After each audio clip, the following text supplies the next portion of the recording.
candidature. Hein. C'est la mobilisation sur place qui a fait que les capteurs sont partis. Hein. La protection de biodiversité, mangrove, forêt géophysique, forêt sestale, des formes de botanique très très fortes qu'on a dit.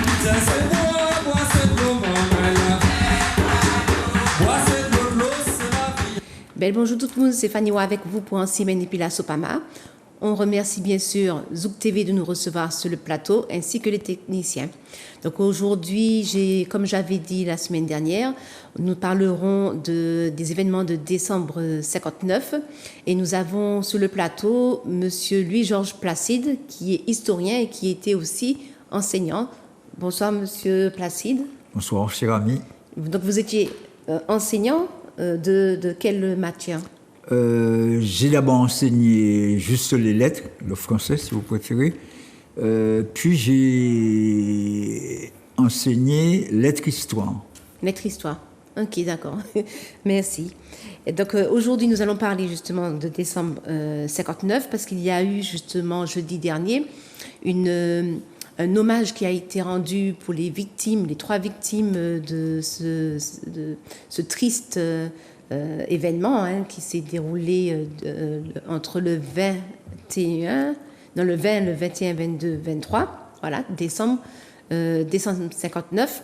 20, 21, 22. Voilà, le 20 c'était un dimanche. Oui. Voilà, le 20 c'était un dimanche, voilà, jusqu'au 22. Et puis, donc, il y a eu 3 victimes. Donc, nous allons voir justement la manifestation que nous avons faite le jeudi dernier. Et puis, on va faire des commentaires au fur et à mesure avec le spécialiste historien, Monsieur Placide. Donc, et puis ensuite, vers la fin, on verra comment vous pouvez cotiser ou soutenir la Sopamar par les dons avec Eloasso. Et puis aussi, comme nous l'avons vu la semaine dernière avec Pascal Tourbillon, pour la pétition aussi, on va rappeler la pétition pour les Sargasses pour que nous puissions avoir un maximum de signatures. Donc à la fin de l'émission, on va rappeler aussi où est-ce que vous pouvez signer la pétition des Sargasses. Donc on va commencer. Je voulais d'abord vous demander, Monsieur Placide, vous avez écrit un ouvrage justement sur les événements de décembre 59, mais qu'est-ce qui vous a poussé à écrire cet ouvrage ou à vous intéresser particulièrement justement de cet événement? Voilà. Je vais y répondre, mais je tiens à faire une remarque. Elle est simple pour qu'il n'y ait pas d'ambiguïté.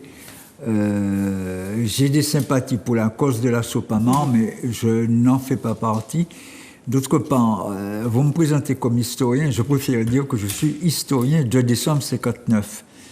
Je n'étudie depuis que je suis étudiant, je n'étudie que ce sujet, et uniquement ce sujet. Donc dire que je suis historien, oui, j'ai enseigné cette matière, mais je ne suis en capacité de parler que des événements de décembre 59. Il faut qu'il n'y ait pas d'ambiguïté. Vous avez la méthodologie d'un historien. Si, c'est évident, autrement je n'aurais pas pu. Voilà. Bon, d'accord. Et pourquoi vous êtes justement intéressé à toute votre vie à cet événement, en fait, décembre 59? Qu'est-ce qui vous a poussé, l'étincelle, ce qui vous a poussé à faire justement ces recherches-là? Disons, nous remonte. Vous étiez très jeune. J'avais 20 ans. J'avais 20 ans. Lorsque vous avez fait des recherches. Mais lorsque vous avez commencé à faire des recherches. Oui. Et ça se produit parce que j'ai la chance, certainement, puisque ça décide de mon avenir en tant que chercheur. Je fais remarquer donc à l'AGEM, Association Générale des Étudiants de Martinique, c'était l'AGEM de Toulouse, je fais remarquer que le texte qui a été produit sur décembre 59 ressemble à tout, sauf aux événements. Okay. Et la remarque, elle est peut-être, elle n'est pas arrogante, mais elle est perçue comme telle. Et globalement, on me dit, mais pourquoi? Je dis, mais pour une raison très simple. Le quartier de Théa-Saint-Ville est le quartier qui a fourni le plus d'émeutiers, en tout cas parmi les gens arrêtés. Et donc, quand vous dites ça, je n'y étais pas. Mais un certain nombre de majors qui venaient près de l'école des filles de Théa-Saint-Ville nous ont raconté décembre 59, Donc ce que vous dites tient du roman. Et à ce moment, Ludovic Bravo, paix à son âme, qui était président de l'AG, me dit, tu me disais que tu n'as pas encore de sujet de mémoire de maîtrise. Nous, on t'en offre un sur le plateau, décembre 59. Et je dis, pourquoi pas, parce que c'est moi-même qui me suis mis dans un mélodie en faisant une roman qui était perçue de manière négative. Et depuis, je ne travaille que sur décembre 59. Et il y a encore matière à recherche. Et dès que je pourrai, je vais encore recommencer à chercher à nouveau. Et surtout en voir les derniers témoins avant qu'ils ne s'en aillent. Parce qu'aujourd'hui, les témoins ont entre 70 et 80 ans. Après, ça sera trop tard. Ok. Donc, ce que nous allons faire, donc nous allons voir déjà la première vidéo. Donc, c'est le départ de l'hommage que nous avons rendu jeudi dernier, jeudi 22 décembre. Le départ, c'était à la place des fusillés de 1780. Donc, on regarde les images et puis on se retrouve juste après.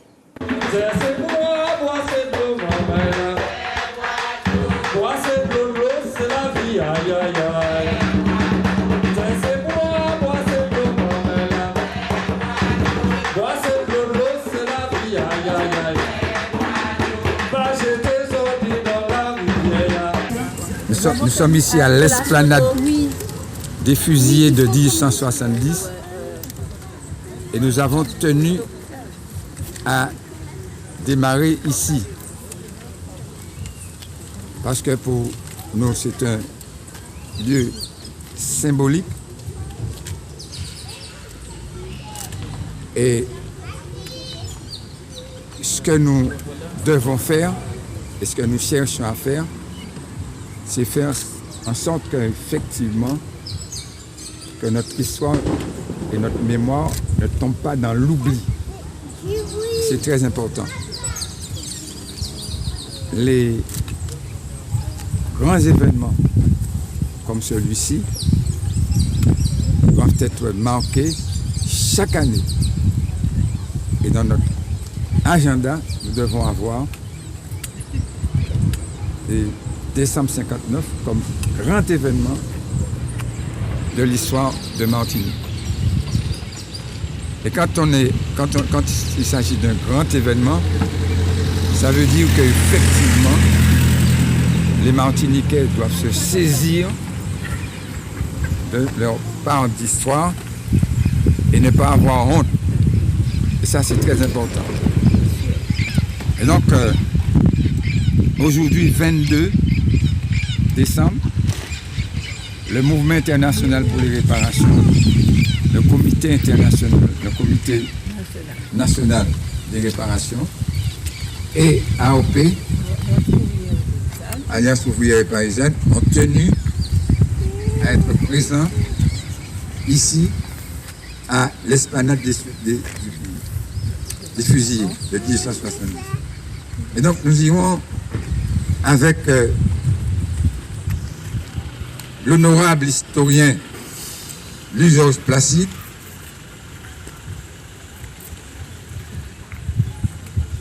jusqu'à au tome, là où nous devons intervenir en salle. Et nous allons passer sur 3 étapes. Une première, là où est tombé Belzi. Deuxième étape, là où est tombé Marajo. Et troisième étape, là où est tombé le dernier, Roside. Et ça, c'est très important. Alors, Louis-Georges Placide devra nous expliquer brièvement, puisque c'est en salle qu'on va débattre. On ne peut pas perdre de temps. Alors, je vais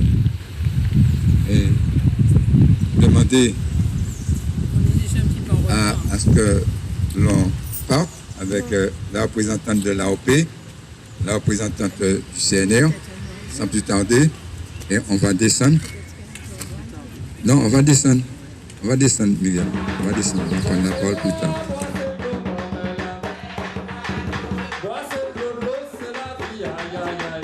Donc nous sommes de retour sur le plateau. Donc le CNR, le MIR j'ai oublié le sigle. Donc le syndicat de Madame Petitot. Donc ont tenu à rendre hommage justement à ces 3 victimes. Voilà, et je voulais dire aussi que l'ASOPAMAR, le sigle de l'ASOPAMAR, c'est Association pour la sauvegarde du patrimoine martiniquais. Donc le patrimoine, donc qui dit patrimoine dit aussi histoire. Donc c'est pour ça que l'ASOPAMAR, cette émission, consacre aussi son temps pour l'histoire de la Martinique. Donc justement, suite à cette vidéo, est-ce que vous pouvez nous dire quel est le départ de ce feu, en fait, de ce volcan qui a explosé, en fait? Qu'est-ce qui a fait que tout ça a démarré, en fait? Disons que décembre 59 se produit parce qu'il y a un environnement qui est propice à l'explosion. Effectivement, nous nous trouvons donc en 59, donc dans la décennie 50, et ce qui caractérise la Martinique, et c'est certainement le cas de la Guadeloupe et peut-être la Guyane, la relation entre guillemets, l'autochtone et le français, elle est fondamentalement mauvaise parce que la France vit encore sur un discours que tient notamment un type comme Renan ou comme Villaret-Joyeuse, à savoir qu'il y a des différences de races. Et il y a donc des races supérieures et il y a des races inférieures. Et même quand Hitler va utiliser cette même logique contre la France, après la Seconde Guerre mondiale, reprend ce discours dont elle a souffert. Elle a été punie au sens où Hitler lui dit « bon voilà, c'est nous la race supérieure ». Or pourtant, c'est un peu ce même discours qui prévaut. Et donc, on se trouve dans une ancienne colonie, si vous voulez, et puisque la Martinique est maintenant officiellement département français, et ce depuis 1946, mais il n'empêche que fondamentalement, la logique de race qui prévalait à l'époque coloniale, elle existe encore, elle est là, et donc décembre 59 existe, pense qu'il y a en amont cet élément. Décembre 59 existe également parce que l'on tombe sur 2 acteurs auxquels que je veux saluer. Je veux les saluer parce que il y en a un qui est blanc, l'autre est noir. Et le blanc, en garant sa dauphine, heurte la Vespa de Moffat martiniquais. Moffat intervient, dit au gars qu'il faut procéder à un constat d'assurance, lequel répond ta Vespa n'a rien.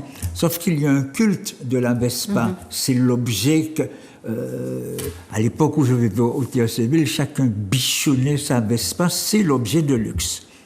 Et donc, ils se battent, et l'un d'entre eux a l'intelligence de dire, bon, on fait comme des abrutis, là. Est-ce qu'on peut aller à l'hôtel, et de là, on va pouvoir discuter calmement. Donc ça se fait près de la Savane. Ça se fait près de la Savane. De quelle rue? La rue de la Liberté? À la rue de la Liberté. Donc près de la Grande Allée, mais côté rouge. L'hôtel de l'Europe. L'hôtel de l'Europe. Et donc, tout est rentré dans l'ordre, encore qu'il n'y a jamais eu de désordre. Sauf que il y a une personne qui assiste à l'événement et se dit, c'est un incident ethnique blanc-noir, donc ça peut dégénérer, et les Blancs sont certainement en danger. Et ils appellent les CRS, c'est que les CRS ont un contentieux avec la Martinique, il est évident, parce que les accrochages se multiplient depuis un bout de temps, depuis leur arrivée 10 ans avant. Et donc, les CRS débarquent, sauf qu'il n'y a plus rien. Il n'y a rien sur la savane. Et curieusement, et hier encore, je me demandais, mais quelle est la cohérence de ce geste? Il décide de refouler la totalité des gens présents vers le monument aux morts. Il est évident que la configuration de la savane n'est pas celle d'aujourd'hui. Le monument aux morts n'était pas dans cette Il place-là. n'était pas là où il se trouve actuellement. Donc, il y avait une allée principale, une grande allée principale, très large, et au fond de celle-ci se trouvait le monument aux morts. Et les CRS décident de refouler les gens à ce niveau. Mais personne ne comprend pourquoi, mais les gens s'exécutent. Jusqu'au moment où un certain nombre de soldats, de militaires, excusez-moi, des militaires permissionnaires qui disent, bon voilà, pourquoi reculons-nous? Et ils disent non. Un premier militaire dit non, un deuxième, un troisième, et au bout d'un moment, on se trouve avec une foule qui ne se lève pas comme un seul homme, il ne faut pas raconter des histoires, mais il n'empêche que beaucoup de gens présents disent « Mais pourquoi on recule parce que les CRS avancent ?» Et les premières pierres arrivent. Et dans cette soirée, il y a à peu près une trentaine de CRS qui ont été engagés. Certains documents disent que 28 d'entre eux sont blessés. Et il me semble que 2 ou 3 sont hospitalisés. Et parmi les manifestants, combien de blessés on a? Bon, on peut pas. Alors, parmi les énumérer. manifestants, il y a 2 blessés graves. Il y a d'abord une personne qui se trouve à l'hôtel de l'Europe, à l'étage, et qui reçoit une balle, ce qu'on appelle une balle perdue. Effectivement, la balle est tirée. Ah, parce qu'ils tiraient avec des balles réelles, les CRS. Il faut être honnête, ils tiraient en l'air. Mais ils tiraient avec des balles réelles. Oui, mais c'était des balles réelles. Et cette personne qui se trouvait à l'hôtel de l'Europe reçoit donc une balle. Il y a d'autre part un petit jeune, et on peut dire qu'il s'agit d'un accident ou d'une agression. Les documents ne permettent pas véritablement de faire la part des choses, sauf que il a la jambe sérieusement abîmée par un des camions militaires qu'avaient les CRS. Donc, il est évident que décembre 59 part de ce petit rien du tout, et ce rien du tout est alimenté par le fait que quand les soldats sont dehors, en dehors de leur temps légal, parce qu'ils ont une heure de rentrée, parfois ils sortent sans autorisation, les CRS étaient autorisés à les ramener de force à leur caserne. Donc, il y a un contentieux entre ces deux populations, et donc, les militaires qui sont présents sur la savane sautent sur l'occasion. Ils ont l'opportunité de régler leur compte avec les CRS, et ils impulsent une dynamique qui fait qu'au bout d'un moment, c'est un peu tout le monde qui se sent concerné, parce qu'en amont, il y a un contentieux entre la population martiniquaise et les CRS. Alors, je précise, pour ne pas parler un change, qu'il se dit que ces mêmes CRS existent en Guadeloupe et que la relation, elle est bonne. Mais en Martinique, elle est pourrie. Mais lorsqu'on voit quand même les événements de 60 en Guadeloupe... Oui, ça relativise, voilà, les choses. Mais disons qu'en Martinique, les CRS sont dans une situation un peu spécifique, c'est qu'ils sont logés au Fort Saint-Louis. Et on leur promet une caserne, ils vont quitter la Martinique, la caserne n'a jamais été initiée, elle n'a pas commencé. Et donc, il y a un malaise, il faut le dire, il y a un malaise à l'intérieur de la CRS, parce que quand un CRS doit avoir un peu d'intimité, c'est simple, il faut qu'il y aille dehors. Donc, et ceux qui sont mariés sont obligatoirement obligés de prendre un truc privé, alors qu'en Guadeloupe, ce problème est réglé. En tout cas, à l'époque, il était réglé. Donc on va continuer justement, puisque effectivement donc, nous sommes dans la soirée du dimanche.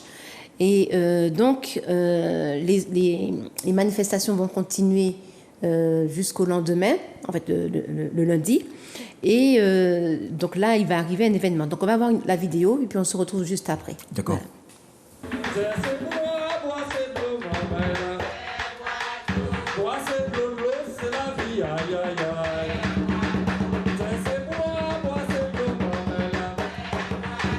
Voilà.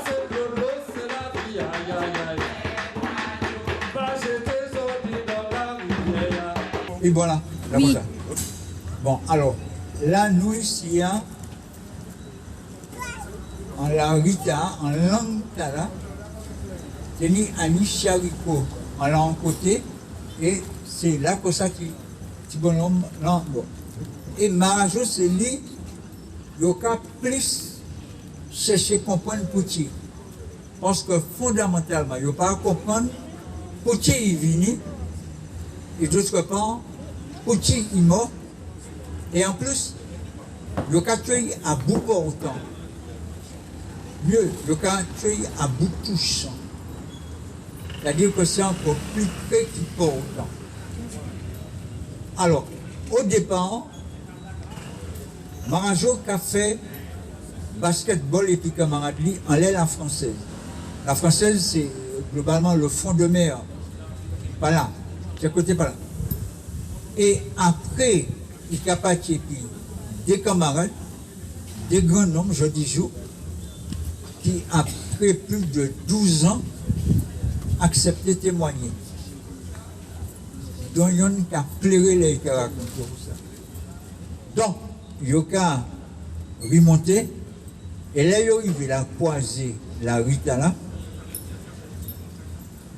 Marajo, normalement, c'est pour continuer, puisque c'est Calveille qui a arrêté. Donc, normalement, il était pour monter par la folie, et là, il en l'air, il a tourné à gauche et il a visé Calveille. Pour raison, personne n'a pas pu comprendre, il a décidé qu'il a entré Kouti, parce qu'il y a un camarade qui a arrêté par bord la milonterie. En côté, il y a rose, fleur actuellement, fleur rose, en nom comme ça. Là, comme ça. Il a décidé qu'il a entré puis Bougla. Sauf que les Bougla arrivaient devant Kaï maman, il dit au revoir, et puis il fout-moi le camp, c'est normal. Donc, Marajo, 15 ans, car il recueille tout seul, là comme ça. Alors, pour comprendre ce qui a passé, c'est que, il y a un pile policier en les sites là. Et ces policiers qui ont les sites là, le problème, c'est que, il faut empêcher les gens vivant la savane. Donc, il y a bloqué les gens pour faire retourner. Pour empêcher d'autres gens de venir à la savane. Et pour une raison que personne n'a pas comprendre, juste actuellement, et ce n'est pas retourner, mais ce n'est pas cacher, juste actuellement, personne n'a pas comprendre pour Titi Bougla qui a entré Fort France. Et à un moment, il a trouvé Koé tout seul. Et à un moment donné, il y a un policier qui a tiré en l'air à bout touchant. Ça veut dire que autour de 45 cm à peu près. Petit Bougla qui a tombé. Il a tombé ni en témoin. Il a tombé. Il n'a pas qu'à comprendre ça qu'a fait parce que peu après, la police qui est arrivée, un policier qui a tourné Koa, qui a tombé face en bas, qui a tourné Koa et puis pied. C'est ça mon père. Jamais un homme pas peut venir, même statut, pas peut ni même statut et puis un chien. À la limite, on peut tourner un chien et puis tuer. nous pas pu tourner en monde pour garder Fiti.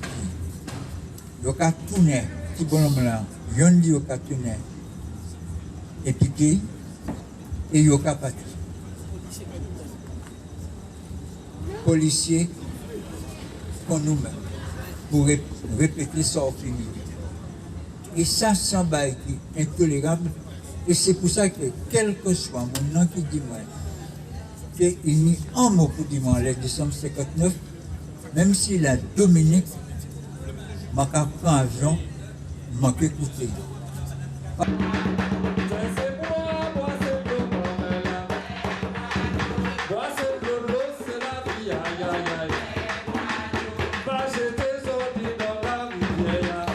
Lorsque nous faisons la visite sur le terrain et que justement M. Placide nous raconte ce qui se passe, lorsqu'on est sur le lieu même, c'est beaucoup, on sent l'histoire beaucoup plus puissamment au niveau émotionnellement, parce qu'on est sur le site même. Et effectivement, le CNR souvent fait des randos mémoires où justement on fait une randonnée et au fur et à mesure, on apprend à connaître l'histoire. Donc le CNR, c'est le Comité national pour les réparations. Et donc là, nous étions à l'ancienne rue Ernest Renan. Oui. Et justement, tout à l'heure là, vous disiez que M. Ernest Renan, c'est un raciste. Oui, c'était un raciste. Il avait un nom de notoire. rue. Oui. Et non seulement il avait un nom de rue, je ne sais plus si la rue existe encore. Oui, me semble-t-il, elle existe encore en 59. Il y avait donc cette rue, Ernest Renan, et Ernest Renan, c'est un auteur qui a notamment dit que les choses sont ainsi conçues. Il y a les Noirs qui sont faits pour travailler la terre et les Blancs pour diriger, pour dominer, que chacun fasse ce pourquoi il a été conçu. La hiérarchisation des êtres. Ouais, ouais. Et effectivement, donc, lorsqu'on voit aussi ce qui est vraiment inhumain, que c'est à bout touchant, c'est même pas à bout portant, c'est à bout touchant que le plus jeune des victimes est assassiné. C'est un assassinat. Si c'est à bout touchant, c'est quasiment, c'est tué, c'est un crime. Le terme assassinat, il vous engage pas, moi, parce que l'historien ne peut parler d'assassinat que lorsque qu'il est en mesure de le faire. Là, à l'évidence, une chose s'est produite que l'historien ne comprend pas. Donc, je ne peux pas qualifier une chose que je n'arrive pas à articuler, et ça me paraît incohérent. Et les derniers témoignages que j'ai et que je pense utiliser dans une production que j'espère publier bientôt, j'ai un témoin qui me raconte l'événement et il remet en cause tout ce que je croyais, parce que lui, globalement, qu'est-ce qu'il dit? Il me dit, tu veux pas qu'on parle d'assassinat? Moi, j'ai assisté à une scène qui relève carrément de cela. Et il explique qu'il est là. Est-ce que j'accorde de la crédibilité aux témoignages? J'en accorde autant qu'aux autres, que j'en ai accordé à chacune des personnes que j'ai interrogées. Mais chacune des personnes que j'ai interrogées a créé chez moi le même doute, à savoir que l'événement est souvent perçu de manière émotionnelle. Les gens qui parlent sont des gens qui ont vu. Donc des gens qui ont vu et qui, de l'événement, gardent quelque chose. Cette chose est attachée à une douleur. Et ce n'est pas un hasard si beaucoup de témoins que j'ai interrogés sur décembre 59 ont pleuré à la fin. On a dû interrompre le magnéto, l'arrêter pour... Donc, à ce jour, je ne sais toujours pas comment est mort ce jeune. Marajo. Oui. Et d'ailleurs, Marajo, c'est le seul pour qui il y a eu un procès, parce que les parents ont porté plainte.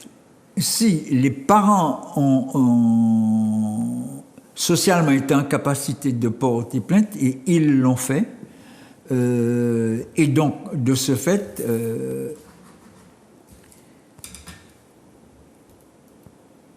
j'ai pu accéder aux archives de ce procès, et globalement, je peux pas trop rentrer dans les détails, parce qu'il n'y a pas que ça.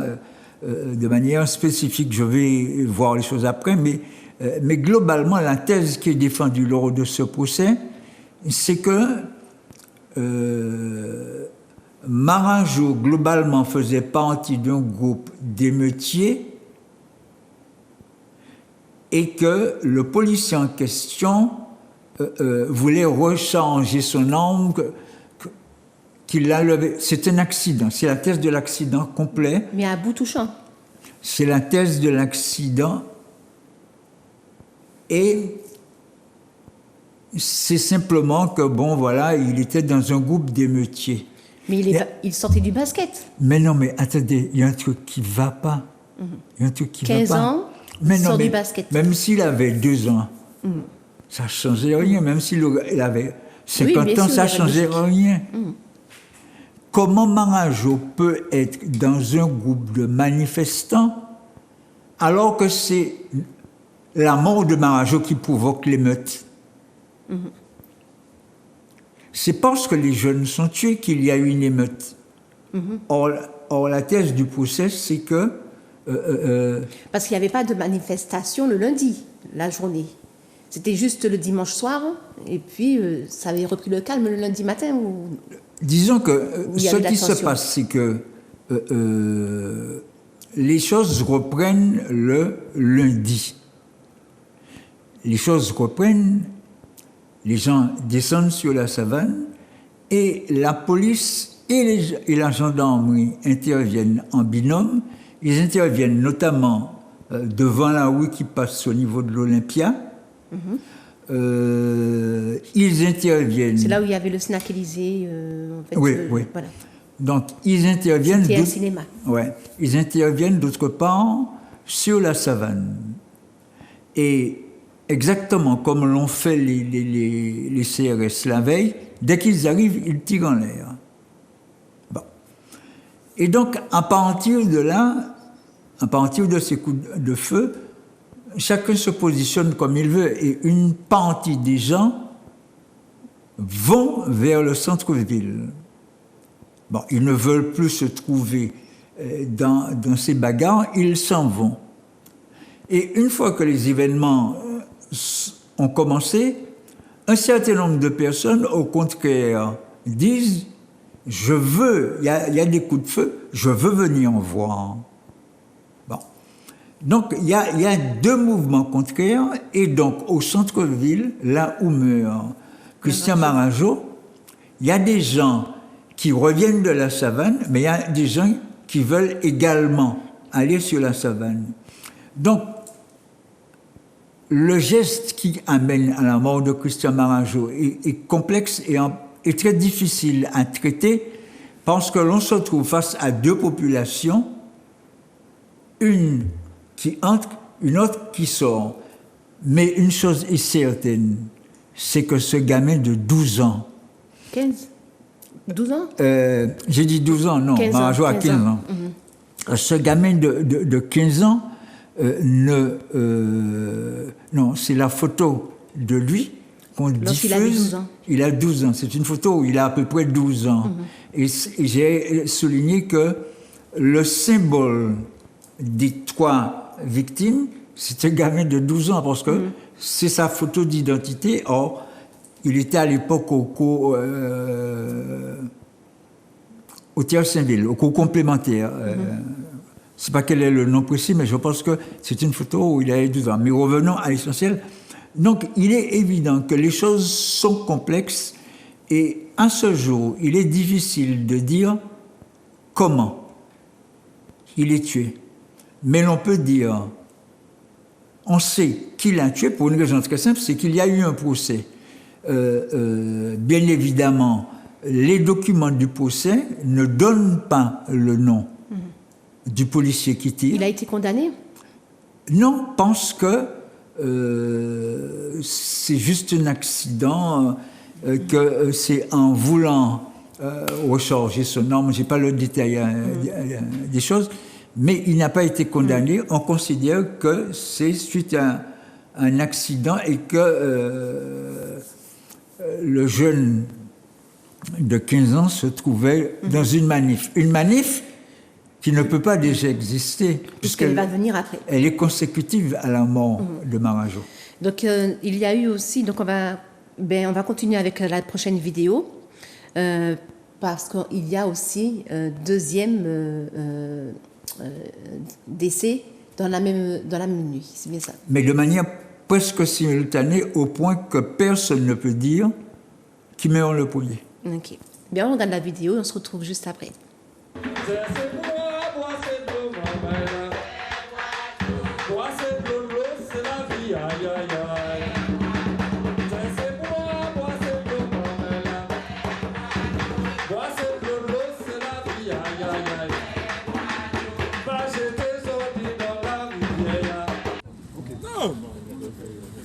Ici, c'est la police, l'atrium. Donc, M. Placide nous indique que c'est beaucoup plus vers l'avant.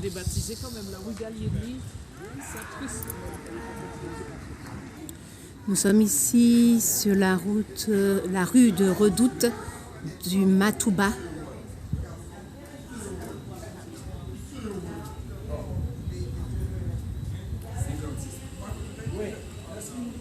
À peu près dans cette partie-là. Et tout un temps, c'est mis en croix, il était en sol là, à l'être trottoir. Donc, manqué ici à expliquer qui maniait. Ouais. Qui maniait la tombée. Mais c'est où? C'est plus bas? C'est légèrement plus bas. S'il faut être en cohérence, il faut qu'on descende légèrement. Ouais. On se met dans cette partie. Mais non, mais c'est... Alors, Le micro. Edmond, Éloi, Véronique, dit Rosile. En fait, Les autres pour les écoles. donc, Général Yokakuye, Edmond, Éloi, Véronique, dit Rosile. Rosile, c'est surnom. Papa, quand il était fait avant, papa en surnom, il a borlé la même. Donc, c'est ici qui a mort, pas une pièce document historique qui a décrit les faits. Donc, ça m'a dit, c'est ça, en gendarme, dis-moi, parce que paradoxalement, il n'y a pas un point beau qui traitait d'assassin. M'a dit, moi, tu vas connaître non qui m'a dit, m'a fait crier assassin en radio. Et il dit, mais vous pouvez prendre, qu'on l'est, m'a dit ça qui fait. Et globalement, les documents historiques confirment ce qu'il dit.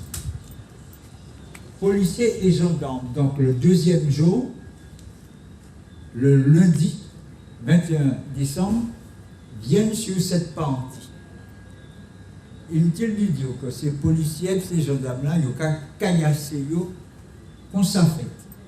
Et donc, en partie, dit ces jeunes-là, ils n'ont pas ici, la police a couru derrière eux, ils ont entré ici. Et une fois la police partie, ils ont reparti. Et bien, il a fait une fois, deux fois, trois fois. Et à un moment, la nuit, des forces de l'ordre, des policiers qui ont couru entre eux. Et Magnan a réussi, Manka a bien dit que ce n'est pas pièce témoin direct, c'est l'un de ces policiers-là qui a accusé. Or, il dit que mon papa dit non pour là, parce que mon consultant avocat qui dit moi, ou pas quand même sortir la jour. Ou pas ni droit nommer non plus. Alors.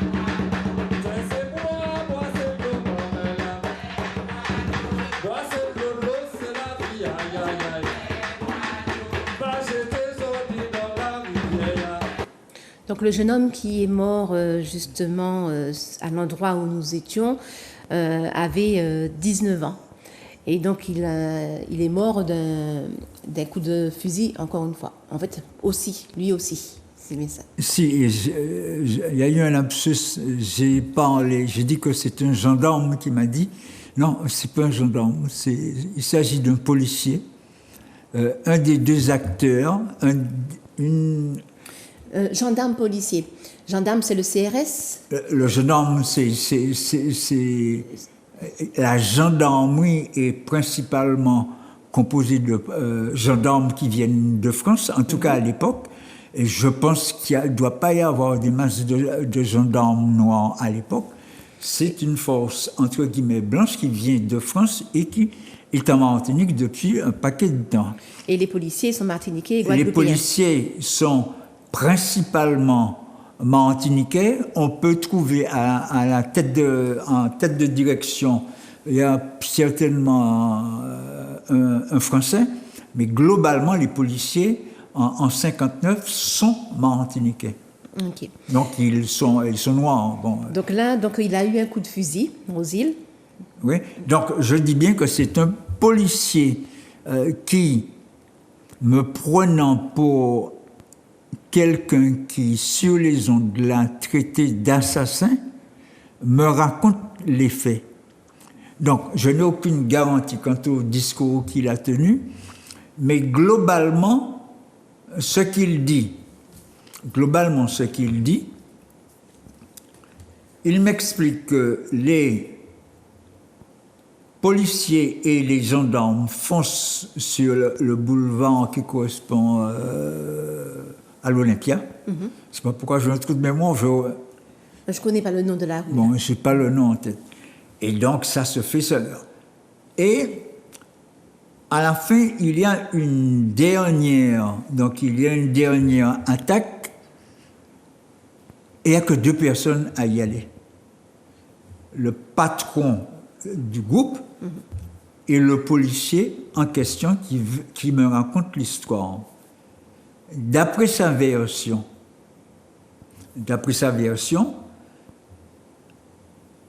ils arrivent tous les deux dans la foule, des gens qui ont reculé dans la rue Villaret-Joyeuse. Encore raciste. Encore cette rue. Et d'ailleurs, il y a la place Joyeuse à Trinité. À Trinité, aussi. il y a aussi. Voilà. Bon. Et je précise que le GRS notamment a demandé que cette place ne porte pas le nom d'un type qui a un passé aussi douteux pour nous, Martiniquais. Sauf que, bon, ok. Et donc, ils s'engagent dans cette rue Villaret-Joyeuse, sauf qu'ils ne sont que 2. Le policier qui lance l'attaque généralement, mais qui est suivi par tout le monde, sauf qu'il n'est plus suivi, sinon par une personne. Le chef. Donc, il y a le chef qui est devant et il est suivi par un policier, un seul policier. Et c'est ce seul policier qui raconte les faits. Donc, s'il m'a menti après.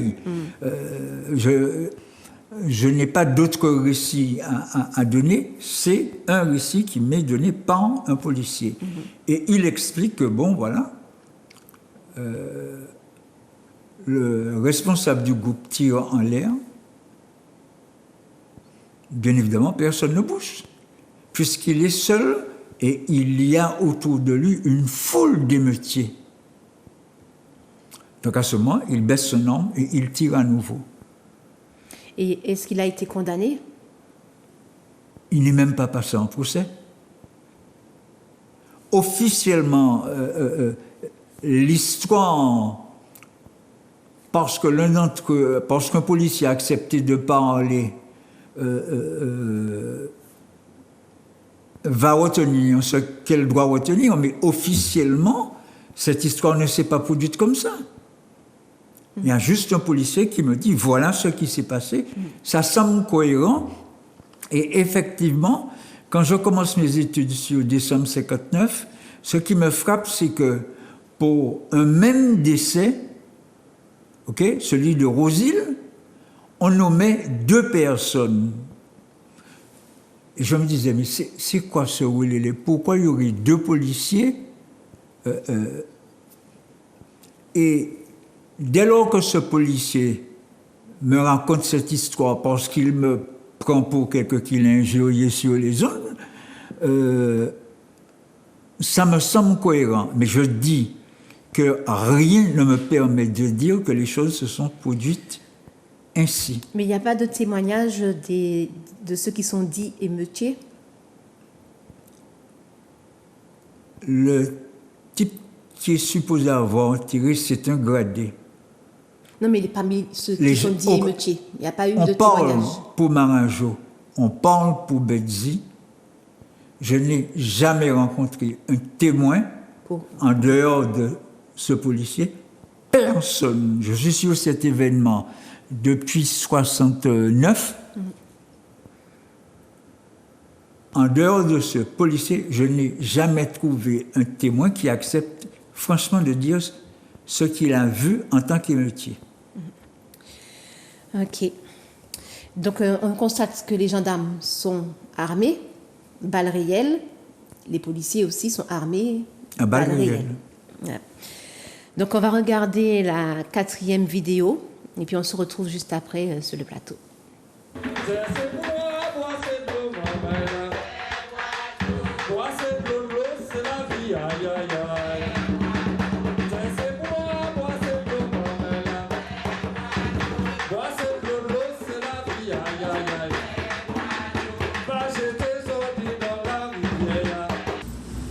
Déjà, nous avons salué ces mamans-là qui répondent à l'appel du MION, du CNR et de l'AOP pour nous changer les mamans qui en pays nous, qui tombaient en décembre 59.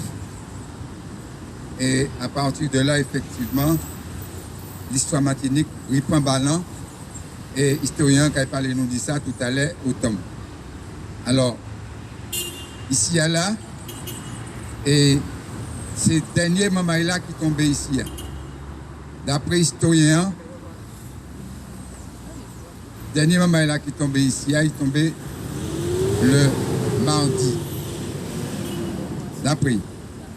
Et comme il arrive, il a dit non, et effectivement, il a dit nous, il faut que nous sachions que toutes ces mamans-là qui tombaient, ils n'ont pas tombé même là, même jour.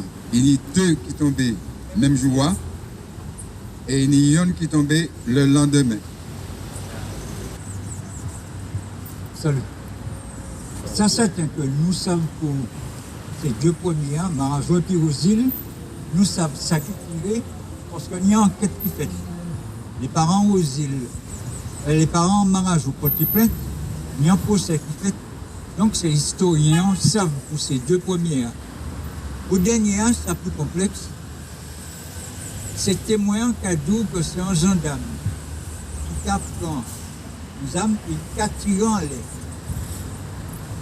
Bon, ça vaut ce que ça vaut, mais toujours est-il que Betzi, c'est ça, dernier, qui a monté, qui a réussi vraie balle là, et qui a continué à marcher, et en tête l'escalier, il y a un grand coin. Et il se dit, mais mon pote, en mon qui peut confirmer moi qui c'est vrai, qu'en fait, il est mort en pied point. Il est tombé là comme ça. C'est invraisemblable parce qu'à l'époque, effectivement, il y a quoi que je mettais ici à partir du tricentenaire de la colonisation. Donc, ça possible. Donc, voilà. Je voulais ajouter que dernière fois, nous sommes venus et que nous sommes montés, dernier côté, je t'ai dit, tenir en plaque. Nous t'ai trouvé côté un que je t'ai mis en plaque en l'honneur de ces mamans-là qui étaient tombées là. Et puis, visiblement, je t'ai désolé. Donc, après ça, nous pas vérifié si il mettait, si il l'a toujours, s'il a toujours. Mais nous t'ai, ouais, effectivement, t'as des vestiges de emplacement plaque là.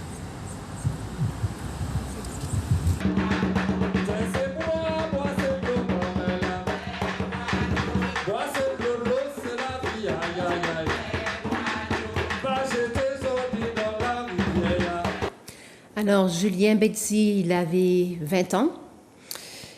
Et donc, en fait, là, c'est un gendarme, donc c'est un Français, voilà, qui tire en l'air et qui finalement, Betzi reçoit une balle perdue. Mais lorsqu'on tire en l'air, en fait, je ne sais pas, que j'avais posé cette question-là lors de la conférence, lorsqu'on tire en l'air, c'est en haut. Mais voilà, lui, il a quand même eu... lorsqu'on ne veut pas tirer sur quelqu'un, Normalement, à la rigueur, on met même derrière soi. Mais là, apparemment, ça a été tiré en direction des dits émeutiers. Je veux préciser une chose, c'est que c'est une hypothèse quand je dis que c'est certainement un gendarme. Je pense que s'il faut être honnête, et je le suis, la documentation dit qu'il y a prioritairement sur ce site, il y a donc des gendarmes de Martinique et de Guadeloupe, puisque la Martinique avait demandé à la Guadeloupe de lui fournir des renforts. Mais à un moment donné, il y a également eu des policiers. Et un des témoins que j'ai interrogé, lui, il n'est pas sûr de ce qu'il dit, mais il me dit, il me semble qu'au moment où le jeune tombe, il y a encore des policiers. Donc, c'est vraisemblable que ce soit des gendarmes qui ont tiré, mais ça peut aussi être un policier. Mais comme il n'y a pas eu d'expertise, donc l'historien doit dire honnêtement que dans l'environnement, il y a principalement des gendarmes. Eux, ils sont présents d'un bout à l'autre de l'événement, si vous voulez. Ils sont sur le site. Et les policiers sont là à un moment donné, mais ils décrochent, pensent qu'au niveau du boulevard du Général de Gaulle, vers la Croix Mission, il y a un mouvement qui fait qu'on les rapatrie vers le bas du boulevard du Général de Gaulle. Donc, rien ne permet de dire que c'est X, Y ou Z qui a tiré, puisqu'il n'y a pas eu d'expertise. Et toutes les balles... Mais c'est possible que ce soit des gendarmes. Mais toutes les balles, d'une manière ou d'une autre, elles ont chacune son empreinte par rapport à l'arme. Si, donc, on sait à qui appartient telle arme. Oui, mais pour savoir, pour accéder à l'empreinte de cette balle, c'est simple, il faut absolument qu'il y ait une expertise qui soit faite, qu'il y ait... mais si on... Donc le procureur n'a pas poursuivi qui que ce soit à l'époque au nom de l'État. Seule la famille Marangeau a porté plainte. Les deux autres familles, n'ayant pas les moyens de le faire, ou ayant éventuellement, j'en sais rien, là-dessus c'est silence complet.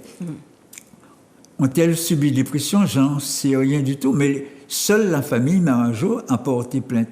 Donc, seule la balle qui tue Rosile a été expertisée. Donc, il n'y a pas eu de condamnation du tout pour les 3 victimes de décembre 59. Il n'y a pas eu de condamnation. Et le dossier est classé secret d'État? Non. En fait, lorsque la commission Stora, bon, on ne peut pas parler trop longtemps parce qu'il nous reste à peine 1 minute, mais il y a une commission qui nous empêche de pouvoir avoir accès aux documents pendant combien d'années? 90 ans, un truc comme ça. Non, la commission Stora n'a rien à voir avec mais il y a l'événement. Des documents qui sont tenus quand même à l'écart de... Sur décembre 59, non. Je pense que globalement, je dis bien globalement, tout est accessible, mais dans la mesure où il n'y a pas eu d'expertise pour la mort des 2 autres victimes, on peut chercher autant que veut. On ne trouvera pas d'éléments permettant de dire que c'était le gendarme, puisqu'il n'y a pas eu d'expertise. Et puis, dans les documents qu'il y a eu pour l'enquête de Marajo, lorsqu'on parle des gendarmes ou des policiers, ce sont que des... en fait, on ne voit pas ni de nom ni de prénom de policiers. On voit juste à peine leur... Si, dans la documentation qui est disponible, on trouve des initiales. Voilà, les initiales, mais on ne trouve pas de nom et de prénom. Oui, mais quand vous avez des initiales avec un peu d'imagination, bon, c'est simple. Et personne n'est condamné. Hein? Personne n'est condamné. Non, personne n'a été condamné. Donc, suite à ces événements-là, On a pu voir aussi qu'est arrivé par la suite l'OJAM, qu'est arrivé par la suite le BUMIDOM, le planning familial. Voilà, en fait, suite à tout cela, il y a eu quand même... bon, on n'a plus de minutes, mais on essaye de vider la Martinique depuis. Je ne sais pas si j'aurais fait le lien ainsi. C'est vrai que chronologiquement, ça semble cohérent, mais la Martinique, en fait, on voit des Martiniquais émigrer pratiquement depuis l'éruption de la montagne Pelée. La Guyane a reçu énormément de Martiniquais après l'éruption de la montagne Pelée. Et quand Trinidad, quand le Venezuela commence à exploiter leur pétrole, des Martiniquais émigrent. Et il y a un historien martiniquais, bon, j'ai un trou de mémoire, on n'a pas trop de temps. et qui décrit ça, mais les Martiniquais ont souvent émigré, et donc... Mais je tenais quand même à faire remarquer qu'en 1960, il y avait 276 000 habitants en Martinique, oui. Et aujourd'hui, en fait, ils avaient prévu en 1980 460 000 habitants. Voilà, et bon, aujourd'hui, nous sommes à, je crois, 340 000, donc, et encore... Si, mais non, ce que je veux dire, c'est qu'il est évident que l'émigration, elle opère et elle crée des saignées, mais il n'est pas évident de tracer il n'y a pas de rapport de cause à effet entre décembre 59 et l'émigration. Cette émigration, elle existe déjà en Martinique. En 1955, il y avait un appel pour la Guyane. On demandait à certains Martiniquais s'ils veulent s'installer dans le cadre du BIPIG, B-I-P-I-G. C'était on cherchait des agriculteurs qui pourraient s'installer en Guyane. Donc, il n'y a pas de rapport, honnêtement, entre décembre 59 et l'émigration. Okay. C'est politique. Ok, mais on vous remercie beaucoup, Monsieur Louis-Georges Placide. Donc, on remercie pour le travail qui a été effectué. C'est à moi de te remercier et c'est à moi de souligner le travail que tu fais. Merci beaucoup. Donc, on se remercie mutuellement. D'accord, merci. Okay. Donc, à très bientôt sur Zouk TV et puis je vous souhaite de bonnes fêtes.